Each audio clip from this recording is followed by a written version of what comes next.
Assalamualaikum. Welcome to this English channel. Today we are going to show an important sentence for writing a story.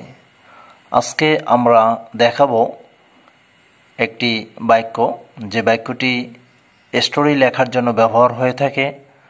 সেই বাক্যটি হলো subject এবং ভার্বের past form, তারপরে object or extension. আমরা জানি গল্প লিখতে গেলে অবশ্যই পাস্ট টেন্স অর্থাৎ পাস্ট ইনডিফিনিট এবং পাস্ট কন্টিনিউয়াস এই দুইটি টেন্সের ব্যবহার বেশি হয়ে থাকে। আজকে আমরা দেখাবো পাস্ট ইনডিফিনিট টেন্সের ব্যবহারটি, অর্থাৎ এই সেন্টেন্সটির গঠন আমরা যদি শিখতে পারি আমরা অনেকগুলো সেন্টেন্স বা গল্প লেখা আমরা শিখতে পারবো। অ্যাকচুয়ালি যে স্ট্রাকচারটি হলো সেটি হলো সাবজেক্ট, ভার্বের পাস্ট ফর্ম বসে, তারপরে অবজেক্ট অর এক্সটেনশন। আমরা শুরুতেই এখানে তিনটি উদাহরণ দিয়েছি। He brought a pair of scales. Bring এর পাস্ট ফর্ম হলো ব্রট। ব্রিং অর্থ আনা, পাস্ট ফর্ম ব্রট। সে এনেছিল a pair of scales, একজোড়া পাল্লা।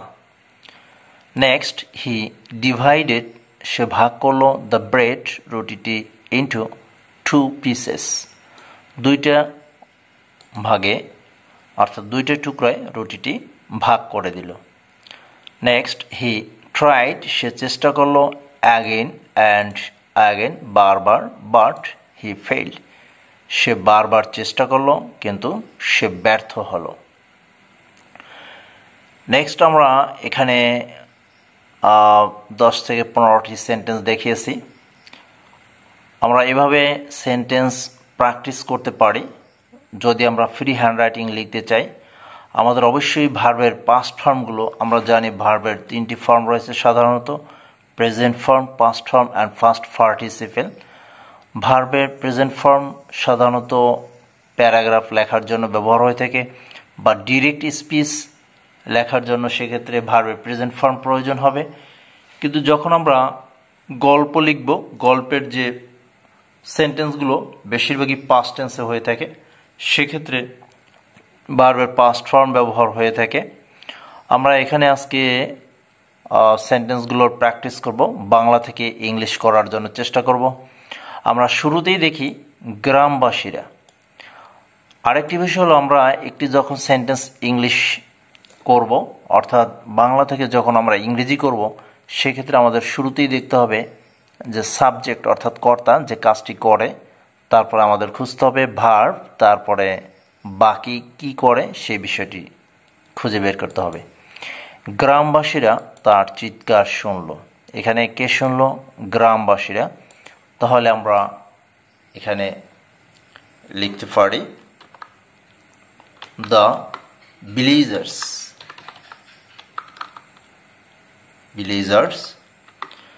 দ্য ভিলেজার্স চিৎকার শুনতে পারা। তাহলে আমরা জানি হার্ড, হিয়ার থেকে হার্ড। দ্য ভিলেজার্স হার্ড, শুনল, হিজ ক্রাই, তার চিৎকার, অ্যান্ড তাকে সাহায্য করতে দৌড়ে আসলো। তাহলে এখানে তাকে দৌড়ে আসলো past form run, ran, ran আসলো দৌড়ে, র্যান টু দৌড়ে আসলো, টু হেল্প সাহায্য করতে, ran to help him. ran আসলো টু দৌড়ে আসলো, টু হেল্প হিম তাকে সাহায্য করতে দৌড়ে আসলো। আরেকটি বিষয় আমরা এখানে খেয়াল করব যে যখনই দুইটি ভার্ব থাকবে বাংলায় এভাবে কোনো একটা বিষয় করতে বা ঘুমাতে, সাহায্য করতে, খেতে, যখন বাংলায় এভাবে তে থাকবে তখন টু দিয়ে ভার্বের প্রেজেন্ট ফর্ম হবে। নেক্সট যে সেন্টেন্সটি রয়েছে একদিন একটি বাঘ সত্যিকারভাবে আসলো।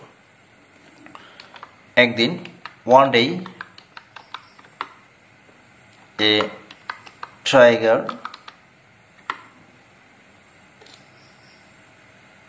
really, সত্যিকারভাবে বলতে আমরা এখানে রিয়েলি, অ্যাকচুয়ালি এগুলো ব্যবহার করে দিতে পারি। One day a tiger really came. একদিন একটি বাঘ সত্যিকারভাবে আসলো। বাঘটি তাকে এবং তার ভেড়াগুলোকে আক্রমণ করলো। তাহলে বাঘটি হলো দ্য টাইগার, আক্রমণ করা attacked him and his sheep. The tiger attacked him and his sheep. তার ভেড়াগুলোকে আক্রমণ করলো। নেক্সট যে সেন্টেন্সটি রয়েছে, সুলতান কাজীকে তার সাহসিকতার জন্য ধন্যবাদ দিল এবং তাকে আলিঙ্গন করলো। তাহলে এখানে আমরা লিখতে পারি দ্য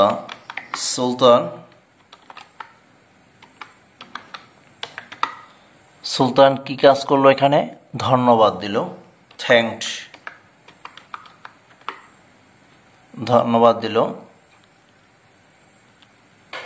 থ্যাঙ্কড হিম ইউজ করতে পারি আমরা, thanked him for his bravery, BRAVERY. The Sultan thanked him for his bravery. তার সাহসিকতার জন্য তাকে ধন্যবাদ দিল। And আলিঙ্গন করলো, আলিঙ্গন করা হলো embraced, EMBRACED, embraced him.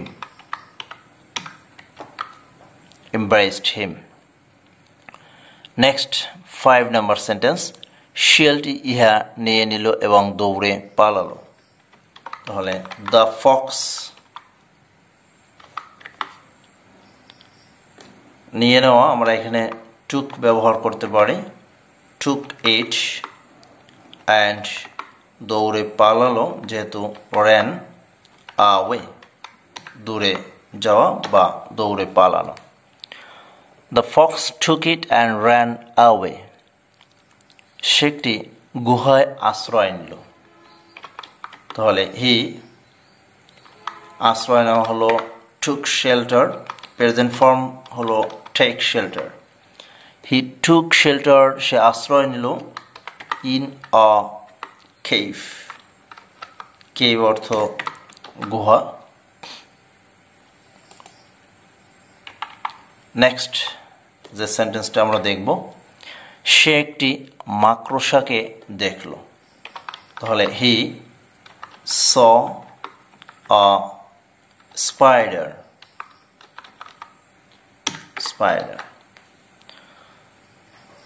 সে একটি মাকড়সাকে দেখল।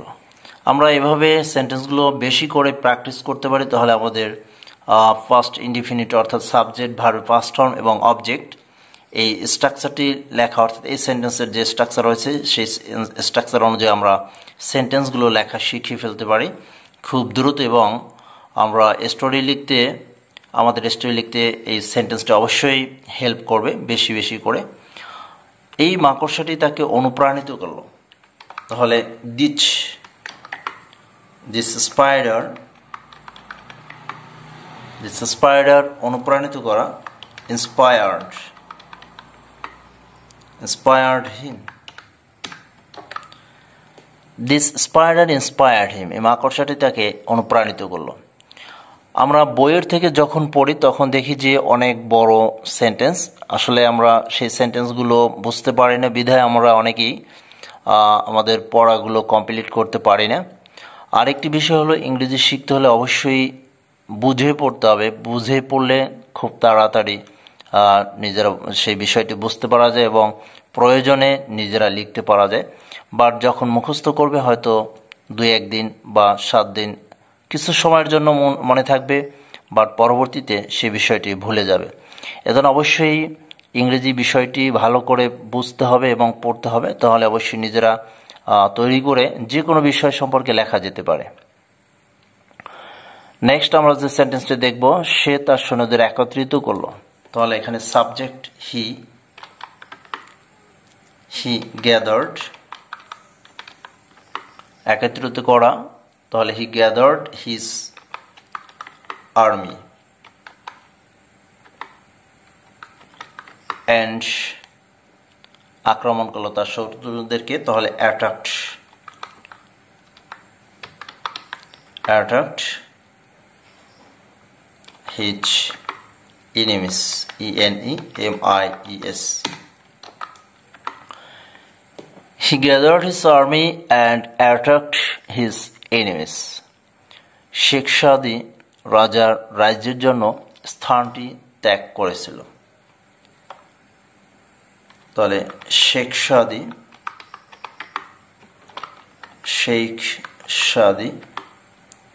স্থানটি ত্যাগ করেছিল। left the place, স্থানটি ত্যাগ করেছিল রাজার রাজ্যের জন্য। for the court, court, for the court of the king.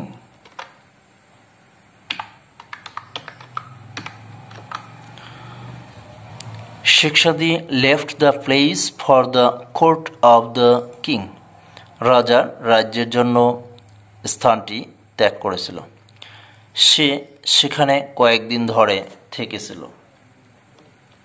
তাহলে হি থাকা ইংরেজি আমরা জানি স্টেইড, সে থেকেছিল। দেয়ার সেখানে। ফর সেভারাল ডেজ ইউজ করতে পারি, বা some days, or for a few days,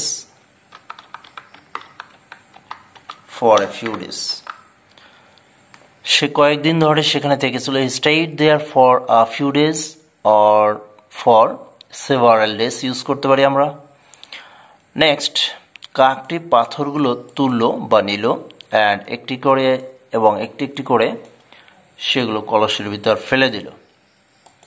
তাহলে আমরা দেখি, the crow picked up, অথবা আমরা took ইউজ করতে পারি এখানে। picked up অথবা took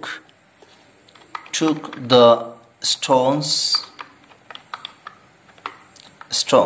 and সেগুলো ফেলে দেওয়া মানে dropped them, সেগুলো ফেলে দিল কোথায়?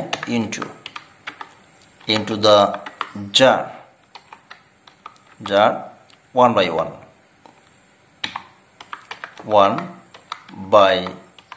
one.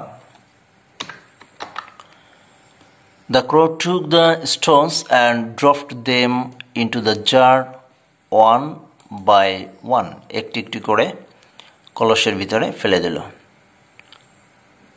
আমরা এই সেন্টেন্সটি দেখিয়েছি। আমরা নেক্সট সেন্টেন্সে চলে যাই। তারা সমস্যাটি সম্পর্কে কথা বলল বা আলোচনা করলো। তারা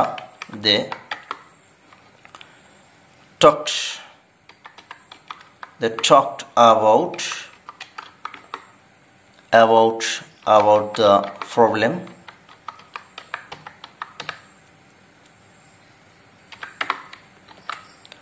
They talked about the problem. আমরা যখন discussed ইউজ করব, discussed, they discussed the problem.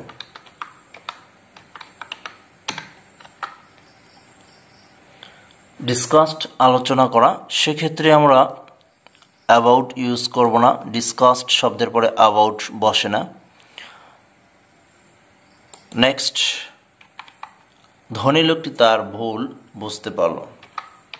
the rich man, বুঝতে পারা realized his mistake. The recipient realised, বুঝতে পারলো, হিজ মিস্টেক, তার ভুল বুঝতে পারলো। আমরা খুব সহজেই ছোট ছোট সেন্টেন্স দিয়ে আমাদের লেখাগুলো কমপ্লিট করতে পারবো এবং এভাবে আমরা ফ্রি হ্যান্ডরাইটিং লেখাগুলো শিখতে পারবো। বাট আমরা বইয়ের থেকে যখন মুখস্থ করব তখন আমাদের কিন্তু প্রবলেম হবে। তাহলে আমরা মুখস্থ বিদ্যা বাদ দিয়ে নিজেরা তৈরি করে লেখার চেষ্টা করব, তাহলে যে কোনো বিষয়ে আমরা লিখতে পারবো, সেটা গল্প হোক, প্যারাগ্রাফ হোক, অ্যাপ্লিকেশন, লেটার, যে বিষয়টি হোক, বুঝে পড়লে আমরা অবশ্যই আর স্ট্রাকচারগুলো যদি শিখি তাহলে আমরা নিজের থেকে তৈরি করে লিখতে পারবো। অনুরোধ করব চ্যানেলটি সাবস্ক্রাইব করার জন্য। আর যারা ভিডিওটি দেখেছো তাদেরকে অসংখ্য ধন্যবাদ।